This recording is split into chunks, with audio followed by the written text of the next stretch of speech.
नहीं, आज हम लोग नए चैप्टर की ओर बढ़ते हैं। पिछले चैप्टर में जो चैप्टर था हम लोग का फर्स्ट, जीवन की मौलिक इकाई। आशा करते हैं सभी ने उस लेसन को पूरा से क्लियर करके और क्वेश्चन आंसर्स दोबारा आप लोग पढ़ लिए होंगे और बना भी लिए होंगे। ठीक है, आइए देखते हैं हम लोग नेक्स्ट चैप्टर की ओर। उत्तक टिश्यू क्या होता है, उत्तक क्या है, आइए देखते हैं। पूर्व अध्याय में हमने पढ़ा कि सभी जीवित प्राणी या पौधे कोशिकाओं में बने होते हैं। सभी जीवित प्राणी और पौधे कहाँ कोशिकाओं में बने होते हैं। एक कोशिकीय जीवों में सभी मौलिक कार्य एक ही कोशिकाएं द्वारा संपन्न होता है। और एक ही कोशिकीय जीवों में सभी मौलिक इकाई क्या एक ही कोशिकाओं के द्वारा संपन्न होता है, उनका जो कार्य होता है। उदाहरण के लिए अमीबा में एक ही कोशिकाएं द्वारा गति, भोजन लेने की क्रिया, श्वसन क्रिया तथा उत्सर्जन क्रिया संपन्न होती है। जो ये जो अमीबा होता है वो एक कोशिकीय जीव कहलाता है और उसी एक कोशिकीय जीव के द्वारा वो अपने सारे कार्य कर लेता है। ठीक है, वही चीज के बारे में बता रहा है। लेकिन बहुकोशिकीय जीवों में लाखों कोशिकाएं होती है। लेकिन बहुकोशिकीय जीवों में क्या होती है, बहुत सारी कोशिकाएं होती है, लाखों कोशिकाएं होती है। इसमें से ज्यादातर कोशिकाएं कुछ कार्यों को ही संपन्न करने में सक्षम होते हैं और बहुत सारे इसमें से ज्यादातर कोशिकाएं कुछ ही कार्यों को ही संपन्न करने में सक्षम हो पाते हैं, कुछ ही कार्यों को। प्रत्येक विशेष कार्य कोशिकाओं के विभिन्न समूहों द्वारा किया जाता है। प्रत्येक विशेष कार्य जो होता है कोशिकाओं के विभिन्न समूहों द्वारा किया जाता है। कोशिकाओं के ये समूह एक विशिष्ट कार्य को ही अति दक्षता पूर्वक संपन्न करने के लिए सक्षम होते हैं। और यहाँ पे जो बोल रहा है कि कोशिकाएं हैं कि ये समूह का विशिष्ट कार्य, मतलब जो मेन जो कार्य होता है, जो विशिष्ट का समूह का जो कार्य कहलाता है वो ही अति दक्षता पूर्वक संपन्न करने के लिए सक्षम होते हैं। मतलब उसे कोई रोक के द्वारा ही वो उससे संपन्न करने लगते हैं। मनुष्य में पेशीय कोशिका फैलती तथा सिकुड़ती है। मनुष्य की कोशिका क्या होती है, फैलती तथा सिकुड़ती है। जिसमें गति होता है, जिसमें गति होती है उसमें गति भी होता है। तंत्रिका कोशिकाओं द्वारा संदेशों को स्थानांतरित किया जाता है। तंत्रिका कोशिकाओं के द्वारा क्या होता है, संदेशों को स्थानांतरित किया जाता है। तो कौन कौन से, रक्त, ऑक्सीजन, भोजन, हार्मोन तथा अपशिष्ट पदार्थों का वहन होता है। और क्या क्या भेजा जाता है, ऑक्सीजन, रक्त, भोजन, हार्मोन तथा अपशिष्ट पदार्थों का वहन होता है। पौधों में वाहक नलियों में नावाहक नलियों से संबंधित कोशिकाएं भोजन तथा पानी को एक जगह से दूसरी जगह पहुंचाती है। जो पौधों में जो वाहक नलिकाएं हैं संबंधित जो क्या है, कोशिकाएं हैं, वाहक नली संबंधित जो कोशिकाएं हैं वो पानी को एक जगह से दूसरी जगह ले जाया जाता है। अतः बहुकोशिकीय जीवों में श्रम विभाजन होता है। अतः क्या होता है कि बहुकोशिकीय जीवों में श्रम विभाजन होता है, मतलब क्रम का बंटवारा होता है। शरीर के अंदर ऐसे कोशिकाएं जो एक तरह के कार्य को संपन्न करने में सक्षम होते हैं। जो शरीर के अंदर जो ऐसे कोशिकाएं हैं जो एक तरह के कार्य को संपन्न करने में तो सक्षम कहलाते हैं, मतलब एक कार्य को वो कर सकते हैं, सदा ही एक समूह में होते हैं। वो कहाँ होते हैं, सदा ही एक जगह स्थित होते हैं। इससे यह पता चलता है कि शरीर के अंदर एक निश्चित कार्य एक निश्चित स्थान पर कोशिकाओं के एक विशिष्ट समूह द्वारा संपन्न किया जाता है। और इससे यह समझा जाता है कि शरीर के अंदर मतलब एक निश्चित कार्य, मतलब जो मेन कार्य है वो एक ही मेन स्थान पर कोशिकाओं के द्वारा वो संपन्न हो जाता है।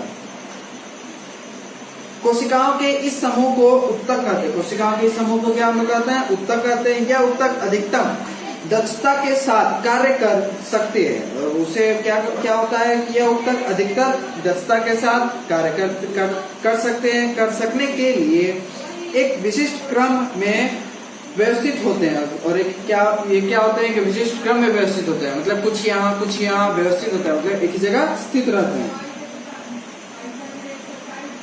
रक्त, फ्लोएम और पेशी उत्तक के उदाहरण, रक्त, फ्लोएम और पेशी उत्तक के उदाहरण हैं वे कोशिकाएं जो आकृति में एक समान होती है और कार्य करने में एक साथ संपन्न करती है। जो बोल रहा है यहाँ पे कि वे कोशिकाएं जो आकृति में एक समान होती है और किसी कार्य को एक साथ संपन्न करती है और कोई भी कार्य को एक साथ संपन्न करती है, मतलब समाप्त करती है। समूह में एक उत्तक का निर्माण करती है। और समूह में क्या होता है कि एक उत्तक का भी निर्माण करती है। ठीक है, यहाँ पे हमने उत्तक के बारे में पढ़ा, उत्तक का डिफिनेशन भी देखा।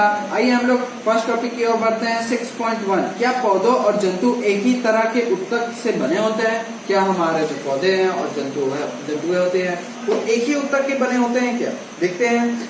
अगर अलग अलग उत्तक की संरचना तथा उनके कार्यों की तुलना कर सकते हैं। क्या पौधों एवं जंतुओं की संरचना समान होती है? क्या पौधे और जंतुओं की संरचना समान होती है कि नहीं? क्या दोनों समरूप कार्य करते हैं? क्या दोनों एक समान ही कार्य करते हैं? पौधों और जंतुओं की संरचनाएं समान नहीं होती। पौधों और जंतुओं की संरचनाएं क्या होती है? समान नहीं होती है। दोनों में स्पष्ट अंतर होते हैं। दोनों में बहुत ही अंतर कहलाते हैं। स्पष्ट अंतर दिखाई देता है हमें। पौधों स्थिर होते हैं। पौधे क्या होते हैं? स्थिर होते हैं। वे गति नहीं करते हैं। वे गति नहीं करते हैं। पौधे के अधिकांश उत्तक सहारा देने वाले होते हैं और पौधे के अधिकांश उत्तक सहारा देने वाले होते हैं। ठीक है।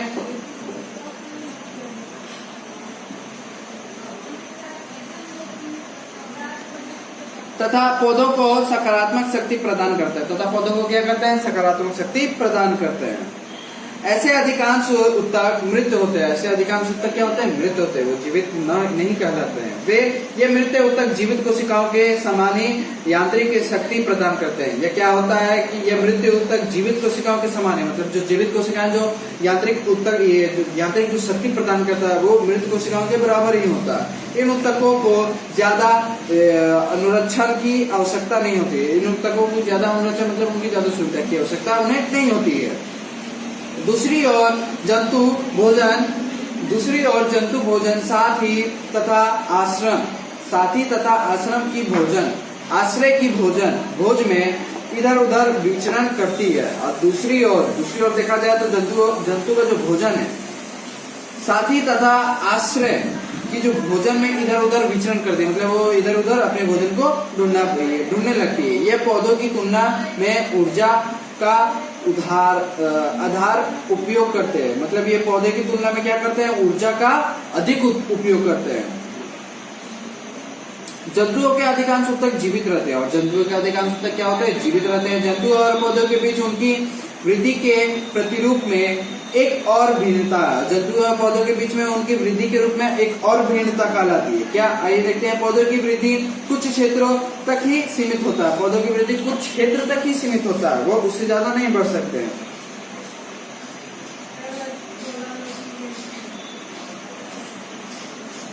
जबकि जंतुओं में ऐसा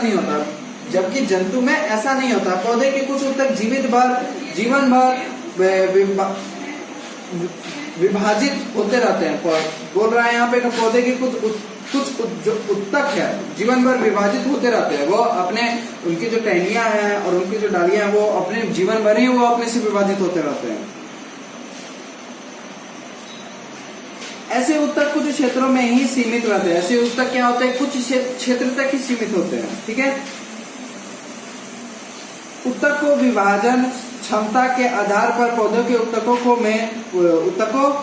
को में वर्गीकृत किया जाता है। और यहाँ पे उत्तकों का विभाजन और उनकी जो क्षमता है उनके अनुसार पौधों का जो उत्तक है उनको कुछ ही वर्गों में वर्गीकृत किया जाता है। वृद्धि अथवा विभाज्ययुक्ता तथा स्थायी उत्तक। जंतुओं में कोशिका वृद्धि अधिक एकरूप होता है। जंतुओं में कोशिका वृद्धि क्या होता है? अधिक कहलाता है, अधिक एकरूप कहलाता है। अतः जंतुओं में विभाजन और अविभाज्य क्षेत्रों की कोई निश्चित सीमा नहीं होती है। और जो अविभाज्य क्षेत्र होते हैं और जो विभाजन जो कहलाते हैं, जो विभाजित क्षेत्र होते हैं उनकी कोई सीमा नहीं होती है। ठीक है। अंगों और अंग तंत्रों का संरचनात्मक संगठन जटिल पौधों की अपेक्षा जटिल जंतुओं में अति विशिष्ट तथा सीमित होती है। अब यहाँ पे बोल रहा है कि अंगों का और अंग तंत्र का जो संरचनात्मक जो संगठन है, ठीक है, उनका जो जटिल पौधों है की अपेक्षा जटिल पौधों जटिल जंतुओं की अति विशिष्ट सीमित होती है। उनके बीच में जो तुलना होती है वो सीमित तौर पर ही होती है। यह मूल अंतर जीवधारियों के दो महत्वपूर्ण समूहों के जीवन यापन के विभिन्न तरीकों को दर्शाता है। यह मूल्य अंतर जो है वो जीवधारियों के दो महत्वपूर्ण समूहों के बारे में ही दर्शाता है। वो जीवन व्यापन के विभिन्न तरीकों को दर्शाता है। जी विशेष रूप से इसके भोजन करने की प्रक्रिया में विशेष रूप से क्या होता है, इनका क्या किन के तौर पर विभाजन के तौर पर इनके देखा जाता है कि उनकी भोजन करने की प्रक्रिया, जैसे कि हम अपने भोजन अपने मुंह के द्वारा खाते हैं, अपने हमारे भोजन का जो तंत्र होता है वो बहुत ही अलग अलग मतलब अलग अलग स्थान पे होता है, लेकिन पौधों का क्या होता है वो अपने जड़ से ही सिर्फ खाते हैं और अपना भोजन पत्तियों के द्वारा ही करते हैं। ठीक है,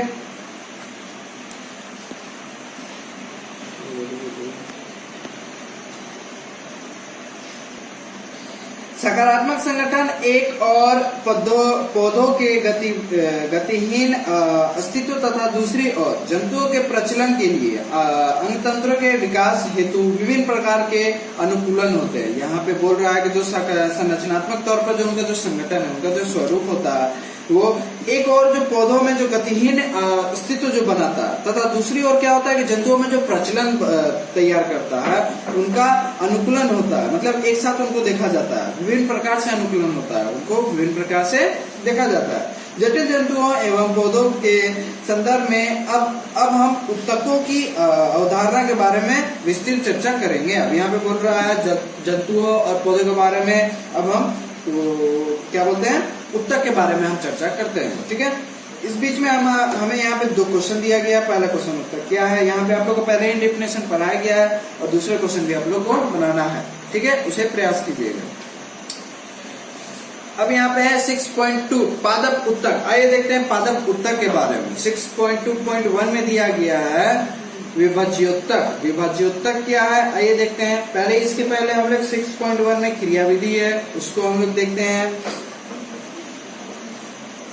दो शीशे की जार लेते हैं एवं उसमें जल भर लेते हैं। दो शीशे की जार लेने बोला गया, उसमें जल भरने गया। अब दो प्याज लेते हैं, अब दो प्याज लेने बोला गया तथा दोनों जारों में साथ साथ प्याज रख देते हैं। एक साथ ही दोनों जारों में प्याज रख देते हैं, जैसा कि चित्र 6.1 में दिखाया गया, जैसा कि चित्र 6.1 में दर्शाया गया। कुछ दिनों तक दोनों प्याज को मूलों की संख्या मापते हैं। अब यहाँ पे जो पानी में जो प्याज डाले गए उनकी जो मूले हैं, मतलब जो उनके जो जड़ है उनको मापते हैं। हम लोग देखते हैं कि वो बढ़ता है कि नहीं बढ़ता। पिछले दूसरे तथा तीसरे दिनों में मूल की संख्या का माप लेते हैं। पिछले दूसरे तथा तीसरे एक दो 3 दिनों के बाद देखते हैं कि मूल की संख्या को मापते हैं।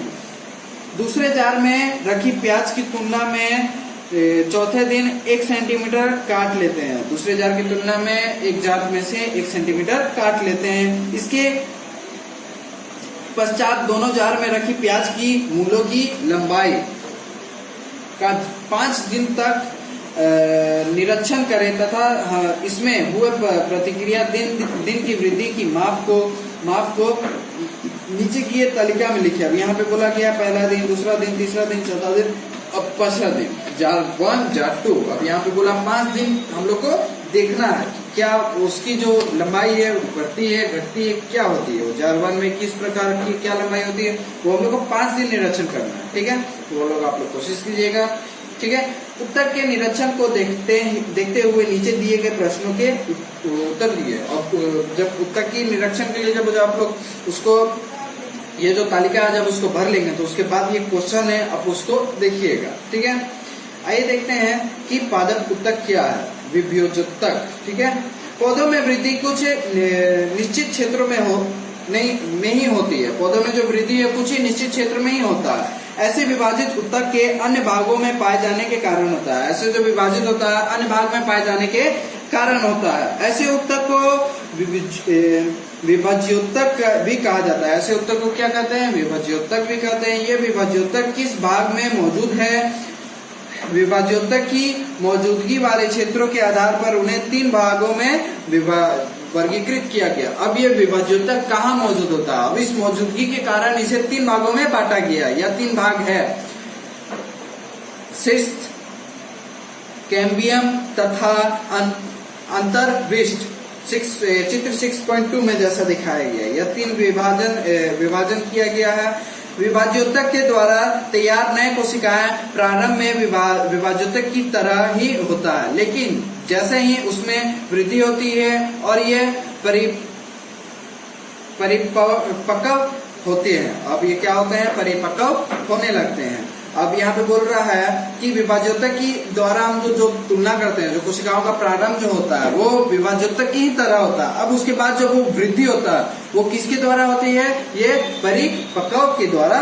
ये क्या कहलाती है? परिपक्व कहलाती है। इनके गुणों के धीरे धीरे परिवर्तन होता जाता है। इनके गुण में क्या होता है? धीरे धीरे परिवर्तन भी हो जाता है तथा यह दूसरे उत्तक घटकों के द्वारा विभाजित होता है तथा यह दूसरे उत्तक के घटकों के द्वारा यह विभाजित होता है।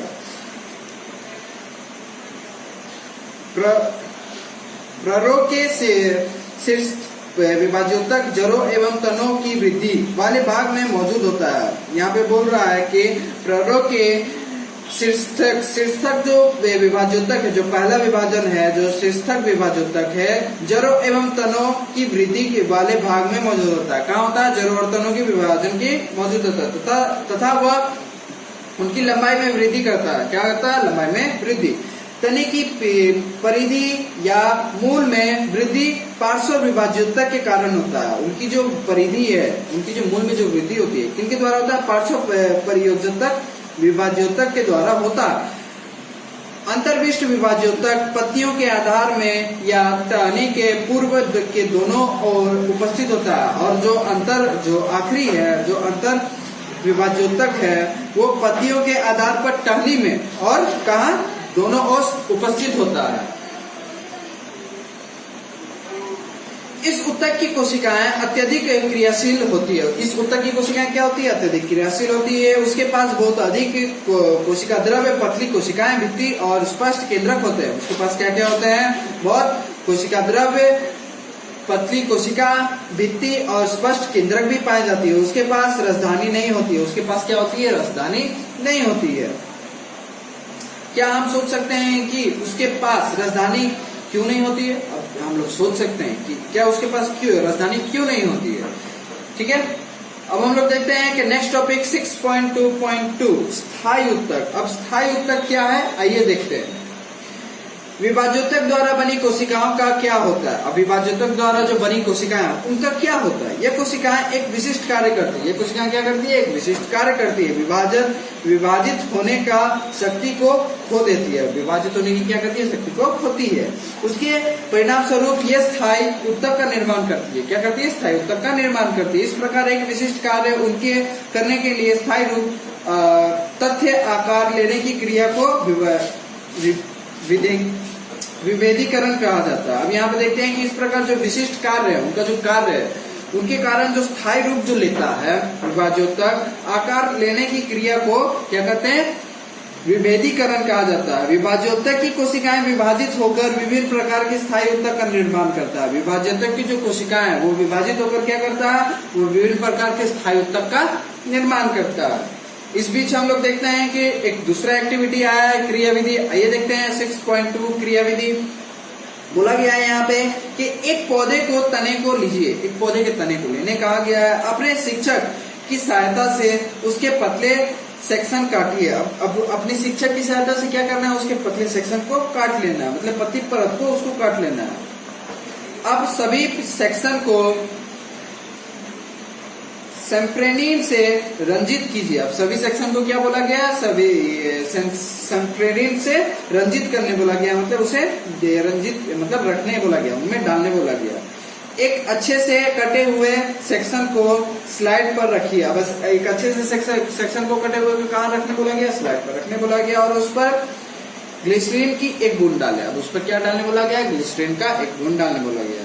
अब नेक्स्ट स्टेप क्या होता है कि उसको कवर स्लिप से ढक दीजिए। अब उसे क्या करना है? कवर स्लिप से ढक देना तथा स्लाइड का निरीक्षण सूक्ष्मदर्शी से कीजिए। अब उनका जो निरीक्षण है उनको क्या करना है? सूक्ष्मदर्शी से कीजिए। विभिन्न प्रकार के कोशिकाओं का अध्ययन कीजिए। विभिन्न प्रकार की कोशिकाओं का भी अध्ययन करने बोला गया तथा उसके विन्यास को देखिए। अब उसके विन्यास, उनमें जो विन्यास होता है, मतलब जो वो मरने लगते हैं, किस प्रकार मरते हैं, उनको भी देखने बोला गया। चेक 6.3 से इसकी तुलना कीजिए। अब यहाँ पे चेक जो 6.3 बोला गया, तने का सेक्शन, यहाँ पे तने का सेक्शन के बारे में बताया गया, उसका उस बीच से तुलना करने बोला गया। अब नेक्स्ट स्टेप बोला है कि अब नीचे दिए गए इस प्रश्न पर विचार कीजिए। अब नीचे दिए गए प्रश्न है उस पर विचार करने बोला गया है। निरीक्षण के आधार पर उसके उत्तर दीजिए। अब जो निरीक्षण आपने किया उसके आधार पर इसका उत्तर दिया जाएगा।